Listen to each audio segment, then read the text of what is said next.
I stopped feeding my pets 3 foods that I used to add to their raw meals all the time.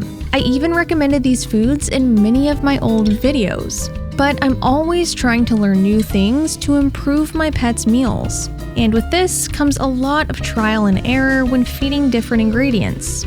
One of the first foods I stopped adding to my pets' raw meals is a type of seafood. I fed this ingredient specifically because it provided manganese to the diet, which is an essential mineral to our pets' bodies and important in raw diets. Manganese is hard to get from other animal-based ingredients unless you can find green tripe.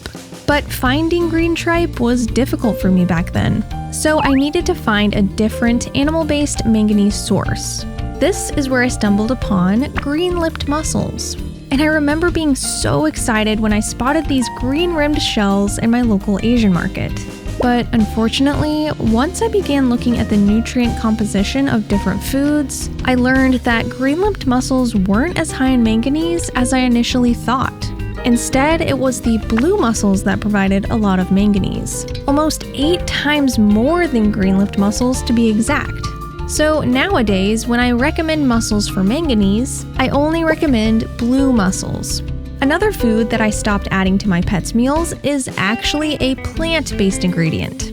At the time, this food was used to provide not just 1, but 3 nutrients that are commonly low in homemade meals: zinc, manganese, and vitamin E. What is this magical food? Wheatgrass powder.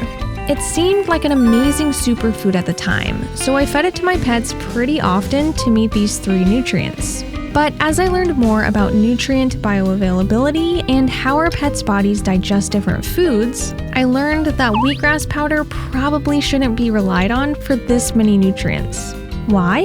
Well, in order for vitamins and minerals to be absorbed by our pet's body, they need to be contained within a food that can be efficiently broken down and processed. And for omnivores, and especially carnivores, this can be a little difficult with plants because of the plant's tough cellulose wall. Cooking, pureeing, powdering, and fermenting plants helps them become more digestible by breaking down that cellulose wall. But it's still unclear how much zinc, manganese, and vitamin E our pets' bodies actually absorb when they eat wheatgrass powder, so I don't rely on it as much anymore. Instead, I feed red meats or cooked oysters for zinc, cooked blue mussels or green tripe for manganese, and a naturally derived vitamin E oil for vitamin E. Speaking of the body absorbing nutrients, there's actually a common animal organ that supposedly contains a lot of the essential mineral copper, but unfortunately, our pets' bodies mysteriously can't use any of it. Beef liver is commonly added to raw meals because it's very high in the essential mineral copper. But there's also a decent amount of copper in duck, lamb, and pork liver. However, there's a strange problem that arises if you feed pork liver.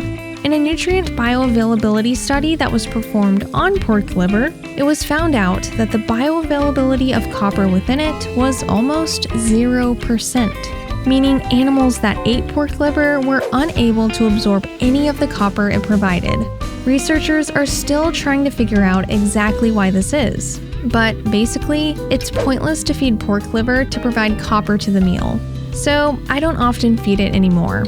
Now, these were just a few foods that I stopped adding to my pet's raw meals. If you're in need of a guide that shows you what nutrients your pet needs and what foods provide those nutrients, I made a video that explains all of that for you. You can watch it here.